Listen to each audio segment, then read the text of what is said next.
नांदेड़ जिले के लोहाकंदार विधानसभा क्षेत्र के बारुल डैम में गुरुवार को बड़े पैमाने पर बादल फटने की घटना के कारण पानी का स्तर खतरनाक रूप से बढ़ गया। बारिश की रिकॉर्डिंग में 275 मिलीमीटर पानी दर्ज किया गया, जो इस क्षेत्र में अब तक की सबसे अधिक बारिश मानी जा रही है।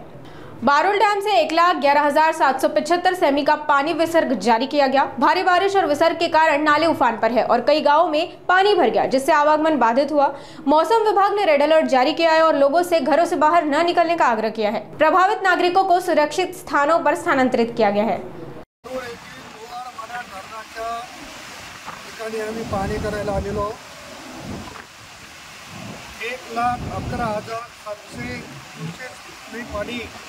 विसर्ग सुरू आहे। 275 मिलीमीटर पावसाची नोंद बारुळा झालेली। एवढ्या मोठ्या प्रमाणामध्ये अतिवृष्टी यापूर्वी कधी झालेली नव्हती। आज जर आपण चित्र बघितलं तर ज्या ठिकाणी नाले नाही, ज्या ठिकाणी नदी नाही, अशा ठिकाणी नाले निर्माण झाले, अशी परिस्थिती कालच्या पावसामुळे उद्भवलेली आहे। अनेक लोकांच्या घरामध्ये, अनेक गावामध्ये पाणी शिरलेलं आहे। तेव्हा आपल्या माध्यमातून जनतेला विनंती आहे की घराच्या बाहेर पडू नका।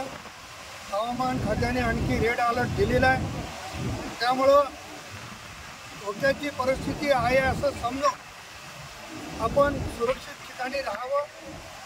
आज तेलुगूला लोकांना हलवण्यात आलेलं आहे, उपवारीला हलवण्यात आलेलं आहे, गोव्यामध्ये सिद्धार्थनगरला हलवलं आहे, कलाल नगरच्या लोकांना हलवलेलं आहे। हीच परिस्थिती इकडे शेलगावला, पिंपळगावला, आंबेसांगवीला सगळ्या भागामध्ये निर्माण झाली आहे। तेव्हा सगळ्यांनाच हात जोडून विनंती राहणार आहे की आपण काळजी घेतली पाहिजे। निसर्ग कोपल्याच्या नंतर कोणी काही करू शकत नाही। यंत्रणा सगळी सज्ज आहे।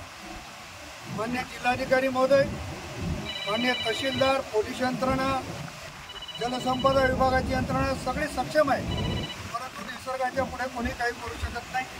ही सगळी माहिती राज्याचे मुख्यमंत्री आदरणीय फडणवीस साहेब, उपमुख्यमंत्री आदरणीय अजितदादा आणि राज्याचे महसूल मंत्री आदरणीय बावनकुळे साहेबांना दिलेली आहे। त्यांनी देखील संबंधित यंत्रणेला सगळ्या सूचना दिलेल्या आहेत। आपण आपली काळजी घ्यावी अशी विनंती या निमित्तानं आहे।